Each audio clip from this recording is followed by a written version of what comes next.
When most people hear the name Pythagoras, they think of a triangle, a formula memorized in school, repeated for exams, then promptly forgotten.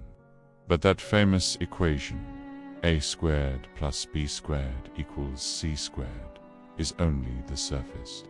It's a shadow cast by something far deeper, far more mysterious. Long before Pythagoras was remembered as a mathematician, he was known for something else entirely: his ability to listen, not to people, not to opinions, but to the hidden structure of reality itself. This story isn't about geometry. It's about a forbidden vision of the universe, one that was never meant for the masses. Pythagoras did not believe the universe was a silent, empty void. He believed everything vibrates, not sound as we hear it with our ears, but a deeper, invisible harmony that sustains existence itself. He taught that the world we see is a manifestation of something we don't, according to ancient sources like the philosopher Iamblichus and the Pythagorean scholar Philolaus. Pythagoras revealed that planets emit tones as they move through space. Each celestial body, depending on its speed, its size, and its path through the heavens, produces a precise, unchanging note. Together, these individual notes form what he called the music of the spheres, a cosmic symphony that began at the dawn of time and has never stopped playing.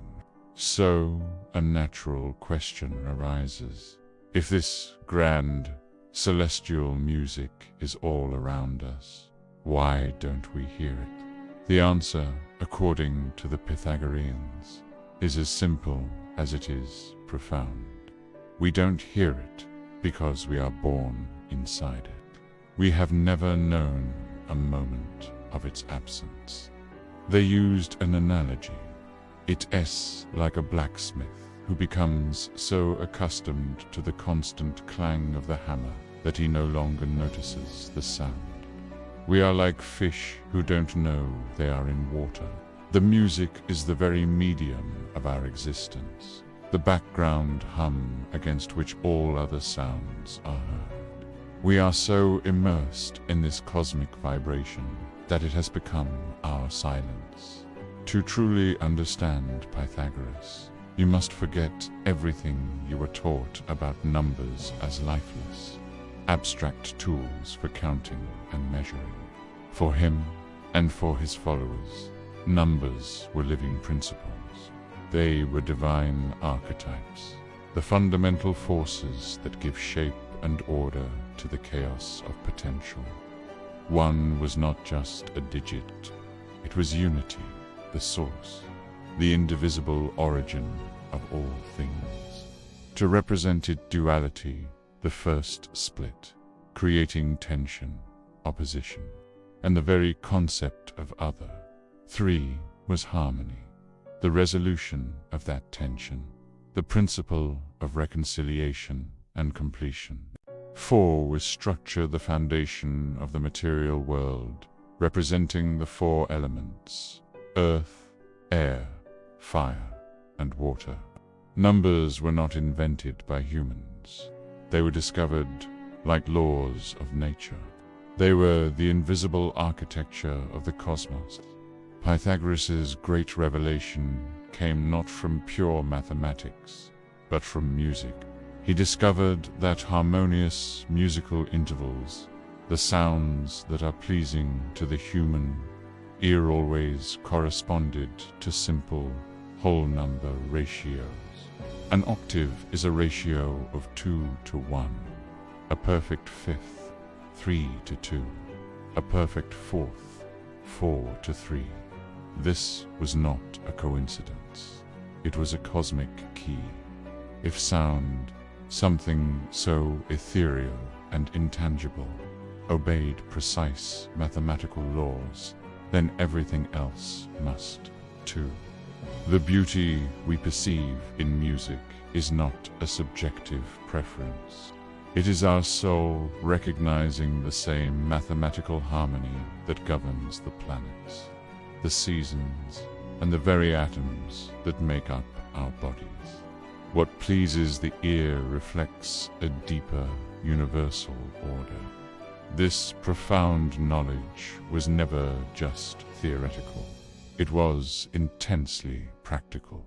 In the Pythagorean tradition, which was as much a spiritual community as it was a school, music was medicine for the soul. They didn't listen to music for mere entertainment. They used it with intention.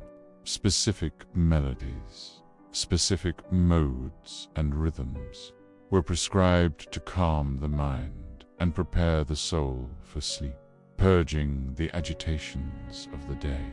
Other compositions were used in the morning to awaken the intellect, to align the inner self with the order of the coming day. Music was a tool for purification. It could balance intense emotions, clarify confused thoughts, and restore a state of inner equilibrium. It was a form of vibrational hygiene. More than 2,000 years later, modern science is, in its own way, beginning to catch up to these ancient ideas. Quantum physics speaks of vibration as the fundamental basis of matter, where particles are understood as excitations in a field. The study of cymatics visually demonstrates how sound waves can organize physical matter into beautiful, geometric patterns. Biology is exploring how different sound frequencies can affect cellular growth and healing, what we now call frequency therapy or sound healing, are modern rediscoveries of principles. Pythagoras and his followers practiced in a time when saying the universe has a soul was a dangerous, radical idea. They understood that to change your state, you must change your vibrations. But this concept of cosmic harmony wasn't just about abstract sound or numbers. It was a complete guide for how to live. For Pythagoras, a good life was a harmonious life. To live well meant to live in a state of balance. Balance of thought and emotion, balance of action and rest, balance of the body and the spirit. Achieving this harmony required one essential skill: listening. Listening not just with the ears, but with the entire being. Listening to the rhythms of the natural world, listening to the subtle signals of the body, and most importantly, listening to silence. Be in the stillness between the notes, between the thoughts. True understanding could arise. Pythagoras believed that the deepest and most important knowledge could not be captured in words or written down in books. It had to be experienced directly. It was transmitted through resonance, through a kind of vibrational attunement from teacher to student. This is an idea that has survived in our language even today. When an idea feels true and deeply right, we don't say, "I logically agree with that." We say, "That resonates with me." We are unknowingly echoing this ancient Pythagorean wisdom, that truth is a matter of vibration. Let's close with a powerful image. Pythagoras imagined the universe as a vast, divine instrument, cosmic lyre or harp, with strings stretching across the expanse of reality. Human beings, he believed, are like individual strings on this grand instrument. When we live out of tune with ourselves, with each other, and with the natural world, when we are consumed by discord, anger, or fear, we create dissonance. We suffer, and that suffering adds to the noise of the world. But when we manage to tune ourselves to align our inner state with the greater harmony of the cosmos. Life flows. We experience peace, clarity, and a sense of purpose. And perhaps, without even realizing it, we become one clear, beautiful note in the eternal, silent music of existence. For the philosopher Pythagoras, the body was never the destination. It was a station, a temporary vessel for something far older, far deeper, and far more enduring, the soul. And the soul, he believed, does not die. This wasn't just a comforting idea. It was the foundation of his entire way of life, a radical truth that would echo through millennia. He taught a doctrine known as metempsychosis, which is the transmigration of the soul. But he didn't present it as a fantasy or a myth. For Pythagoras, it was a law of the cosmos, as real and unbreakable as the laws of mathematics he so famously explored. Imagine your soul as a flame. This flame doesn't extinguish when the lamp it occupies runs out of oil. Instead, it's carefully transferred to a new lamp, and then another and another, burning through countless lifetimes. This is the journey of the soul, according to Pythagoras. It moves through endless cycles of birth, death, and rebirth. With each new life, it carries the imprints of its past, the lessons learned, the debts unpaid, the wisdom gained, and the habits formed. What you become in your next life is a direct consequence of how you choose to live this one. Every action, every thought, every word is a seed planted for a future existence. This profound concept wasn't born in a vacuum. Pythagoras spent years traveling and studying, immersing himself in the wisdom of ancient civilizations. He journeyed to Egypt, where he was initiated into the priestly mysteries and learned of their deep understanding of the afterlife. He was also heavily influenced by the Orphic traditions of his native Greece, which viewed the soul as a divine spark, a temporary guest trapped within the confines of a physical body.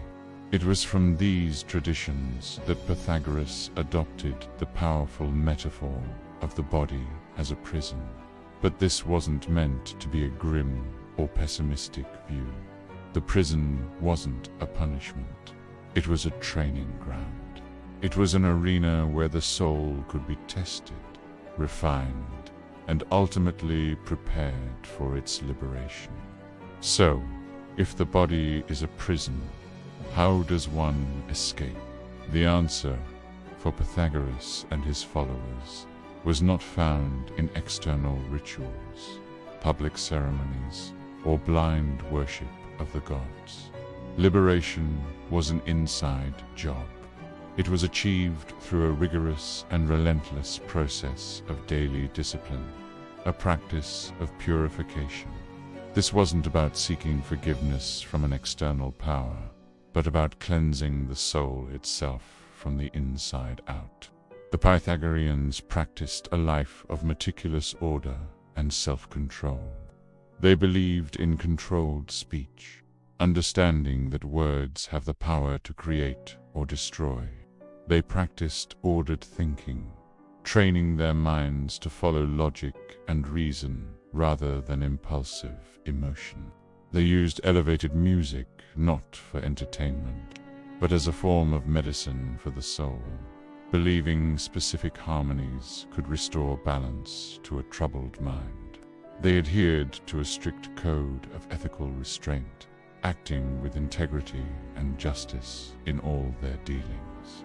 And, perhaps most famously, they followed a non-violent diet, abstaining from meat. The purpose of these disciplines was not simply to become good people in the conventional sense. It was far more profound. It was about purifying the soul of its earthly dross, of its attachments and ignorances. For Pythagoras, true alchemy was not about the fantasy of turning lead into gold. The real transformation, the great work, was turning the lead of ignorance into the gold of wisdom. It was an internal science of self-perfection. The doctrine of reincarnation also served as a powerful lesson in humility. It completely dismantled the rigid social hierarchies of the ancient world. A king who lived a life of tyranny and excess could find himself reborn as a servant, learning the lessons of humility and service firsthand. A powerful warrior might return as a simple farmer, a respected philosopher. If he became arrogant in his knowledge, could even return as an animal, forced to experience life from a purely instinctual perspective. This belief fostered a deep sense of interconnectedness. Every living being, from the smallest insect to the most powerful ruler, was seen as a vessel of consciousness on its own unique journey through the cosmic cycle. This is the deeper reason why the Pythagoreans refused to eat meat. It wasn't primarily for health reasons, as we might think of it today. It was an act of profound reverence. To harm another living creature was to potentially harm a soul that was, in essence, no different from your own soul that might have been, or might one day be, human. This worldview was absolutely shocking to the sensibilities of ancient Greece. To claim that the soul survives death was already a bold assertion, but to claim that it could return as a tree, a fish, or an insect was seen as scandalous, even absurd. Yet Pythagoras insisted on this truth.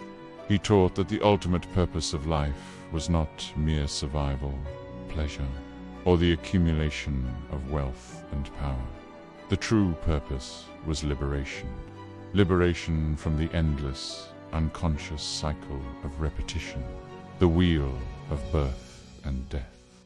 To achieve this liberation, one had to do more than just live a pure life. One had to remember. Pythagoras believed that the soul, in its purest state, already possesses all truth. It has witnessed the cosmic harmonies and understands the universal laws. But upon entering the physical body, it undergoes a kind of amnesia. It forgets its divine origin and its true nature.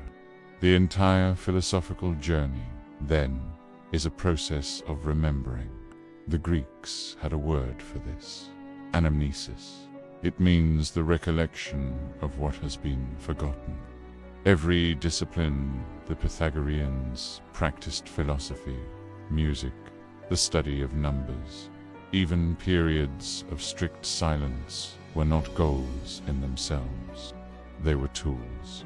They were instruments designed to quiet the noise of the physical world and the chatter of the mind, allowing the soul to hear its own faint inner voice and remember who it truly is.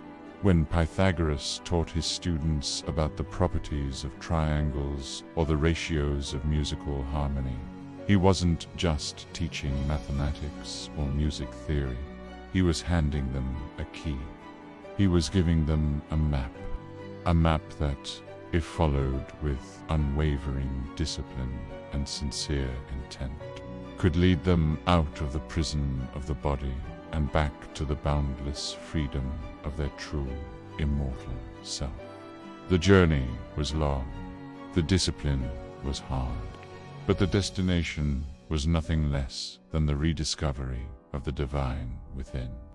Thank you so much for joining me on this deep dive into the Pythagorean mysteries. If this exploration of ancient wisdom resonated with you, Please consider liking this video and subscribing to the channel for more journeys into the minds of the great thinkers. Did you know Pythagoras didn't just found a school? He founded a way of life, a secret hidden order disguised as a school of philosophy. This wasn't a place for casual learning. It was a total immersion into a new reality. Imagine arriving in Croton, a town in southern Italy, drawn by the whispers of a great teacher named Pythagoras. You've traveled from across the Greek world, eager to learn. But when you get there, you're told you must first be silent. Not for a day or a week, but for months, sometimes even years. This was the first test for any new initiate, man or woman, young or old. Why this extreme demand for silence? Pythagoras believed that before you can speak wisely, you must first learn to listen deeply. Silence wasn't just about not talking. It was a tool to strip away the constant noise inside your own head. It forced you to confront your own thoughts, to see how many of your words were just excess baggage. As the days turned into weeks, your awareness would sharpen. The world would seem brighter, more vibrant. Only when you had mastered the art of listening, both to the world outside and the world inside, were you deemed ready to receive true knowledge. Once you passed the trial of silence, you entered the inner circle. Life inside the Pythagorean order was incredibly precise. It was more like a monastery than a school. Your sleep schedule was regulated. Your diet was simple and clean. You lived communally, sharing everything with your brothers and sisters in the order. The days were filled with the study of mathematics, music, and astronomy, all interwoven with periods of deep meditation. There were rituals, yes, but they weren't for show. They were practices of awareness, designed to tune your consciousness to a higher frequency. Central to everything was a sacred symbol, the tetractys. Picture a triangle made of 10 points. 1 point at the top, then 2 below it, then 3, and finally a row of 4 at the bottom. 1 plus 2 plus 3 plus 4 equals 10. For the Pythagoreans, this wasn't just a shape. It was a map of creation itself. The single point represented unity, the origin of all things. The 2 points defined a line. The 3 points created a plane, a surface like a triangle, and the 4 points could represent a solid 3-dimensional form, like a pyramid. The tetractys showed the journey from pure unity into the complex, manifest world we see around us. It was the universe in a single symbol. Oaths sworn on the tetractys weren't just promises. They were sacred vows to seek and live by the truth in every single aspect of your life. It was a commitment to see the underlying order of the cosmos in everything. For Pythagoras, knowledge without virtue was a dangerous weapon. He wasn't interested in just collecting intelligent minds. He was dedicated to forming attuned souls. The curriculum of the Brotherhood was built on a foundation of ethics. Justice, moderation, courage, and self-control were not just abstract ideas. They were daily practices. The goal was to harmonize the inner self before attempting to understand the outer universe. A brilliant mind without a balanced heart could only lead to chaos. It was this focus on character that eventually led the Pythagoreans to positions of influence in politics and leadership. They were seen as wise and just rulers. But this influence also made them a threat to the established powers. The order was attacked. Their buildings were burned to the ground. Many members lost their lives. Pythagoras himself was forced to flee. It seemed like the end, but the teaching survived. It wasn't destroyed, it just went underground. It fragmented, becoming whispers, symbols, and stories passed down through history. The core of this teaching was a radical idea. Everything is number. Not that everything can be described by number, but that everything fundamentally is number. Before matter, there was proportion. Before any physical form, there was a mathematical relationship. This is why geometry was considered a sacred art. It was a way of making the invisible order of the universe visible. The perfect circle, the angles of a triangle, the elegant curve of a spiral each. Of these was a direct conversation with the divine. They weren't just shapes. They were expressions of the cosmic intelligence. This might sound like ancient mysticism, but think about it. Modern science is, in a way, rediscovering this Pythagorean truth. Quantum mechanics describes reality as a dance of probabilities and wave functions, pure mathematics. Biologists find intricate geometric patterns in the growth of plants and the shells of sea creatures. Fractal geometry shows us how the same simple mathematical rules can create infinite, complex beauty, from a coastline to a snowflake to the branches of a tree. The universe is not a random collection of stuff. It is structured, intelligent, and profoundly beautiful. Pythagoras saw it not as a mindless machine, but as a conscious, living work of art. The cosmos itself has a mathematical soul. In the end, Pythagoras didn't want followers who would blindly repeat his words. He wanted to spark an awakening in people. He knew that true knowledge isn't found in books or lectures. It lives in the deep stillness of silence. It resonates in the harmony between musical notes. It is the number that vibrates within all things before it is ever written down. The teachings were never truly lost. They just withdrew into the proportions of great architecture, into the rhythm of our own breath, into the patterns of nature, and into the quiet sanctuary of inner stillness. The Brotherhood's buildings may have burned, but the temple was always within. If you can hear that subtle music playing right now, that underlying harmony of existence, then perhaps you are finally ready to listen. If this journey into the hidden world of numbers and philosophy resonated with you, be sure to like this video and subscribe to the channel for more explorations into the secret history of ideas. If you're still here watching my videos, I want to say something simple. Thank you.